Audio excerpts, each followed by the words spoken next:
Hello everyone. Now in this lecture we will see torque required to raise the load. Okay. In last lecture we have seen up to this point. Now torque required to overcome the friction between screw and nut is, so to overcome the friction, torque is the T1 is equal to effort into radius. Okay, because force into radial distance is equal to torque, right? The force required into radial distance, that is diameter upon 2, is equal to torque, which is also equal to W into tan of alpha plus phi, that is this term, into, this is the effort term, right, into dm by 2. When the load is taken by thrust collar so that the load should not rotate with screw, then the torque required to overcome the friction at the collar is equal to. So if a collar has a uniform pressure, if power screw collar has uniform pressure, this term is condition fulfilled, then the thrust collar, when the load is taken by thrust collar so that the load should not rotate with screw, then torque required to overcome the friction at the collar. Okay. So generally the collar is provided. Collar, it means that it is a circular disc. Okay, and if there is a friction, then torque required to overcome the friction at the collar is equal to T2 is equal to 2 by 3 into mu1 into W, R1 cube minus R2 cube, where R1 is equal to, R1 is the outer diameter, R2 is the inner diameter of collar, upon R1 square minus R2 square. This is for uniform pressure. Uniform pressure means this term fulfilling when collar is new. Okay, when collar is new, then we will take T2 is equal to this formula, and when collar is old or worn out, okay, then we will take T2 is equal to this formula. T2 is equal to mu1 into W into R. Okay, this is for uniform wear. So for new collar we will take T2 is equal to this formula, and for old collar we will take this formula. Okay, so in question the either this condition is told, okay, or in some cases it is told that the collar is new or collar is worn out. Okay, generally this condition is told, uniform pressure or uniform wear.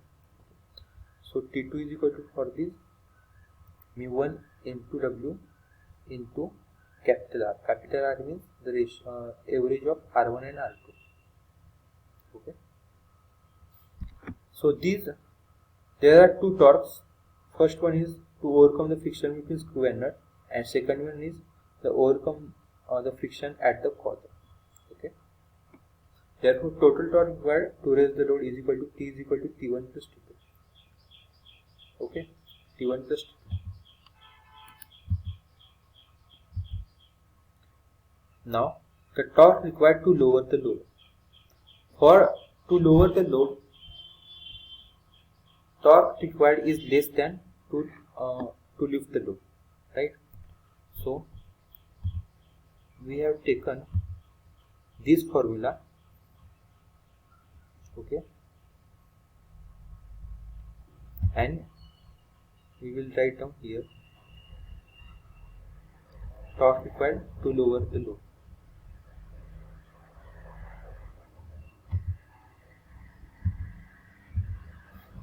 Torque required to lower the load. So for lowering of load, the motion will be downward. Okay, the force applied or effort applied is also at opposite to that of positive x direction, means it is at negative x direction, right? It is at negative x direction. So effort will be here. Assuming the x-axis is along the thread surface, means this is the x-axis and this is the y-axis. So the P has the component along x-axis is equal to P cos alpha, and along y-axis is equal to P sin alpha. Okay, the weight W is capital W, here vertically downward acting. The W has component, horizontal component, that is along x-axis is equal to W sin alpha, and W has along y-axis component is equal to w cos alpha. Okay, so these are the terms which is along the x-axis and y-axis of thread surface. Okay, this is the motion. Okay, so there is a friction acting at the surface of this load and this thread surface. So this friction is always opposite that of the motion. So the friction force will be acting at opposite side that of the motion. So this will be the frictional force. Frictional force is the mu into Rn, where Rn is the normal reaction due to load. The normal reaction is acting vertically upward. Normal reaction is acting perpendicular to the thread surface. So this is thread surface and this is the perpendicular direction, and normal reaction is acting at perpendicular to this thread surface. Okay, so these are the various forces, component of forces. Now we will see summation of Fx and summation of Fy, and we will derive equation for torque required to lower the load. For load lower an effort, P is applied on the nut, and for one complete revolution of nut, screw will move axially. The forces acting on the thread profile are as shown in figure. Resolving the forces along the plane of thread profile as summation of Fx is equal to 0. So along this axis, the summation of Fx is equal to 0 means calling it this axis as positive. Okay, and this is the negative. So minus P cos alpha minus W sin alpha plus mu Rn is equal to 0. So mu Rn is equal to 0. So therefore P cos alpha plus W sin alpha is equal to mu Rn. Okay, this is the negative term. We will take it at left side, and this term is taken as at right side. So all negative, all minus sign will get cancelled and only positive will remain. So mu Rn is equal to P cos alpha plus W sin alpha. We will call it as equation number 1. And resolving the forces normal to the plane of thread profile, summation of Fy is equal to 0. Resolving the forces along this axis. So Rn plus P sin alpha minus W cos alpha is equal to 0. So Rn will be positive and minus W cos alpha is the W cos alpha is along downward direction. Okay, so Rn is equal to W cos alpha minus P sin alpha. So this is the, we call it as equation number 2. Substitute equation 2 in equation 1. Okay, we will get after solving like in previous derivation. After solving, we will get P is equal to W into mu cos alpha minus sin alpha upon cos alpha plus mu sin alpha. Okay, as mu is equal to tan of phi, I already told you in last lecture. So tan of phi is equal to sin of phi upon cos of phi.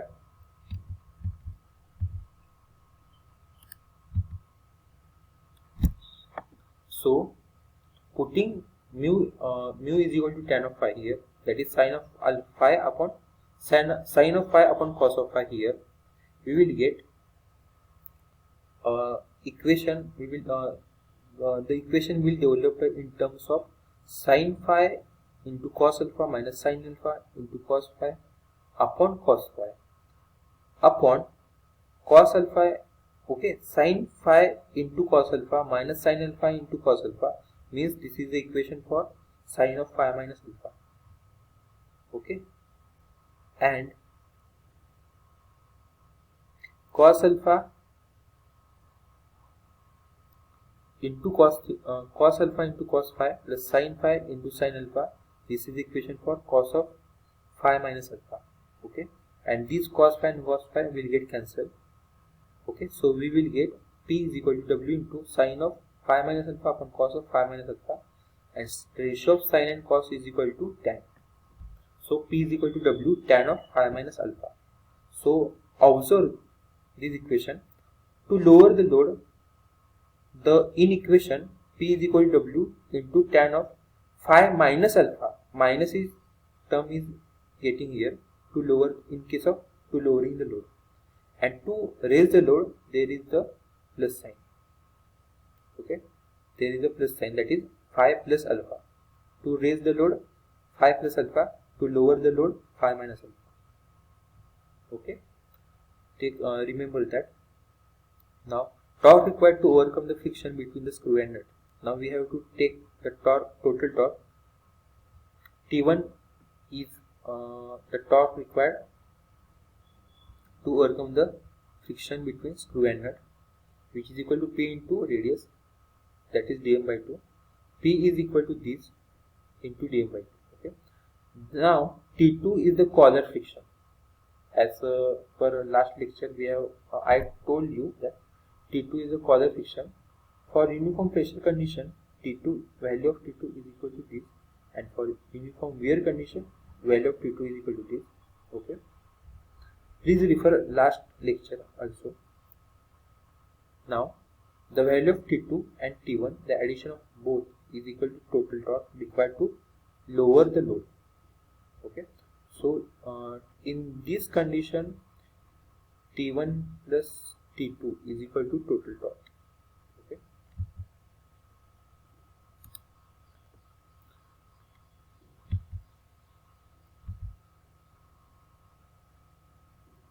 Understood? Now we will see next point, efficiency of screw. So efficiency is the output force upon input force, right? The ratio of ideal effort to actual effort required to raise the load is called as efficiency of screw. Ideal effort means if there is no friction in between screw and nut, and there is no friction between the collar. Okay. In that condition, this is the condition. In that condition, the effort required is equal to ideal effort. Okay. If friction is 0, then effort is ideal effort, and if there is some friction, then that effort is called as actual effort. So the ratio of ideal effort to actual effort is equal to efficiency of screw. Okay. This is the fraction. Okay. So it is the efficiency of screw. After taking the ratio, this term will get in terms of in between 0 to 1. Okay. So the actual effort required to raise the load is P is equal to W into tan of alpha plus phi to raise the load. For ideal effort, there is no friction between the nut and screw. Hence, phi is equal to 0. That is, phi is the friction angle. So phi is equal to 0. Therefore, ideal effort is equal to W into tan of alpha.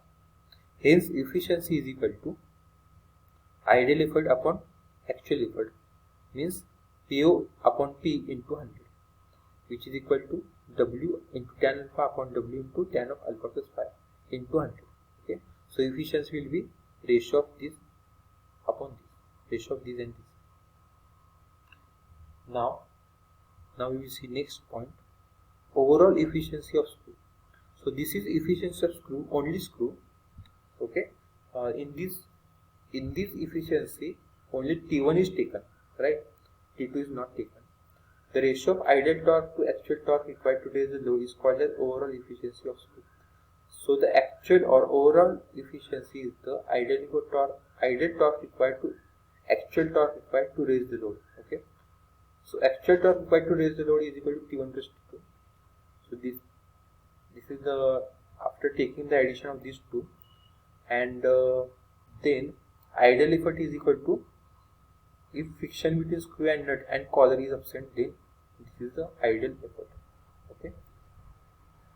For ideal effort, phi is equal to 0, mu is equal to mu1 is equal to 0. So T0 is equal to this term. Okay. Now efficiency is equal to this term. This term means T1 plus T2 upon TO into 100.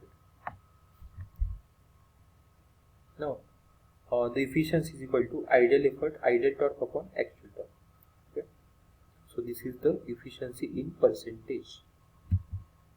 Now in next lecture we will see what is the self-locking and overhauling condition of a power screw.